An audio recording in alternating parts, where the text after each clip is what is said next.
बहुमत होने के बावजूद आप बजट पारित नहीं करने की स्थिति में भारतीय जनता पार्टी के 15 विधायकों को अपने विधानसभा की सदस्यता उनकी जो है वो निलंबित करके जो उनको बाहर फेंक दिया, जिसमें विपक्ष के नेता को और बाकी हमारे सीनियर लीडर्स को भी बाहर किया। कोई नैतिक अधिकार है जब कुछ नहीं बचा उनका? अब उनकी जब सरकार हचकोले खा रही है, डामाडोल हो गया, कह रहे हैं कि विधायक बिक गए। सभी 9 विधायकों ने, रवि ठाकुर जी अकेले नहीं है, 9 विधायक हैं, 6 कांग्रेस पार्टी के और 3 निर्दलीय विधायक जो किसी पार्टी से नहीं है, उनका जीना दूभर कर दिया। उनके परिवार को उनको प्रताड़ित करने, उनके खिलाफ मामले दर्ज करने की शुरुआत कर दी। और उन्होंने भी फैसला लिया कि ऐसे हालात में हम निर्दलीय विधायक की हैसियत से विधानसभा के अंदर नहीं जाएंगे। निर्दलीय विधायकों ने त्याग पत्र दे करके रखा हुआ है, जिसको अभी वो स्वीकार नहीं कर रहे।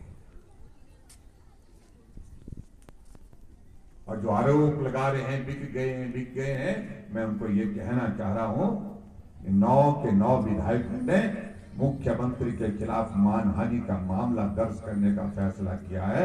एक मामला कोर्ट में भी चला गया है और आने वाले समय में उनको ये इसका परिणाम भुगतना पड़ेगा। गलती आपकी, आप विधायकों को प्रताड़ित करते हैं और मानहानि का दावा जो किया गया है उस सारी चीज को लेकर के आपको जवाब देना पड़ेगा। कोई सबूत है तो हमने को लाइए। जब तक रवि ठाकुर जी कांग्रेस पार्टी में थे तब तक तो ठीक थे। जब रवि ठाकुर जी ने आवाज उठानी शुरू की कि आप गलत कर रहे हैं और कदम उठाया कि मैं अब बोलूंगा, तो उनका घर का रास्ता था, वो रास्ता में अपनी दीवार लगा दी।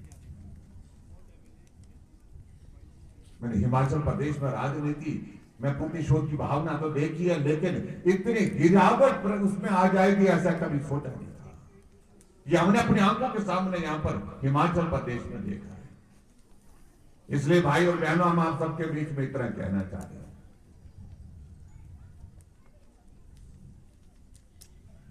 कि जहां देश के चुनाव की है, लोकसभा के चुनाव की बात है, वहां तो दीवार पर लिखी हुई ये इबारत है, सरकार भाजपा की बन रही है। अब की बार 400 पार का नारा दिया है, 400 से पार सीटें होंगी, नरेंद्र मोदी जी देश के प्रधानमंत्री बनेंगे। लेकिन आज हम विशेष तौर से जब यहां पर उपचुनाव के सिलसिले में आप सबके बीच में आए हैं, यहां भी मैं कहना चाह रहा हूं, दिल्ली में ही नहीं, हिमाचल प्रदेश में भी भारतीय जनता पार्टी की सरकार बनी।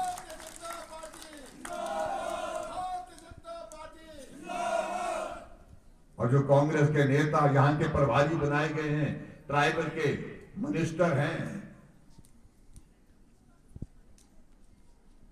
वो रवि ठाकुर जी से इस बात को लेकर के परेशान, उनको लग रहा कि अगर भाजपा की सरकार आ गई,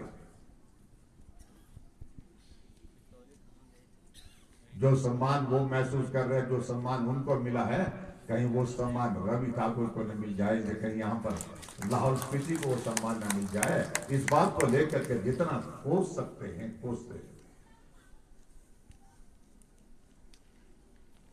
अरे हिमाचल प्रदेश में 15 महीने से कांग्रेस की सरकार, झूठ बोल करके सत्ता में आई सरकार, विधानसभा के चुनाव से पहले भी फार्म भरे, 15 महीने तक कुछ नहीं किया। जब लोकसभा के चुनाव आए तो फिर कह रहे हैं कि फार्म भरो भाई। मैं एक बात कहना चाहता हूं लाहौल स्पीति की अपनी माताओं बहनों के बारे में।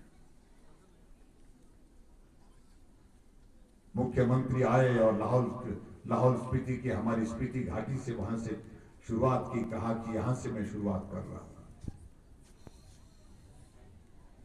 लगभग 700-800 माता बहनों को वो 1500 रुपए की घोषणा वहां पर मिलने के बाद जो है वो मिल पा रहा है, जो मुझे जानकारी मिली। लेकिन क्या 1500 रुपए आपने दिया है क्या? अरे पेंशन का 1150 रुपए तो जयराम ठाकुर ने शुरू किया था। जब हिमाचल प्रदेश में सरकार बनी भारतीय जनता पार्टी की, हमारी कैबिनेट की पहली बैठक में फैसला किया पहले हमने निर्णय किया जो पेंशन 80 साल से के बाद मिलती थी बुजुर्गों के लिए, हमने कहा 70 साल के ऊपर सभी माताओं बहनों के लिए पेंशन मिलेगी। और बाद में बढ़ करके हमने ये कहा 70 साल नहीं, 60 साल से ऊपर सभी माताओं बहनों को पेंशन मिलेगी। और उसमें से कितनी विधो हैं, बेचारी विधवा हैं, कितनी हमारी हैंडीकैप हैं, वो भी इसमें शामिल हैं, उनको भी पेंशन का प्रावधान हमने किया। 1150 रुपये हमने उनको दिया और ऊपर से 350 रुपये देकर के कहते कि हमारी गारंटी पूरी हो गई। बात तब आती समझ अगर 1150 रुपये जो जयराम ठाकुर ने उनको शुरू किया है, उसके अतिरिक्त आप 1500 रुपये उनको देते, उसके अतिरिक्त देते, तो समझते हैं कि हम गारंटी को आप पूरा करने की दिशा में जो बात कही है पूरा कर रहे हैं। झूठ बोल करके, इसलिए मैं बड़ा साफ कह रहा हूं, इन सारी चीजों से बाहर आने की आवश्यकता है। और हर बार महिलाओं को, माताओं बहनों को ये फार्म भरने के लिए कहना, फार्म भर के 1500 रुपए का ये वादा करना, ये उचित नहीं है।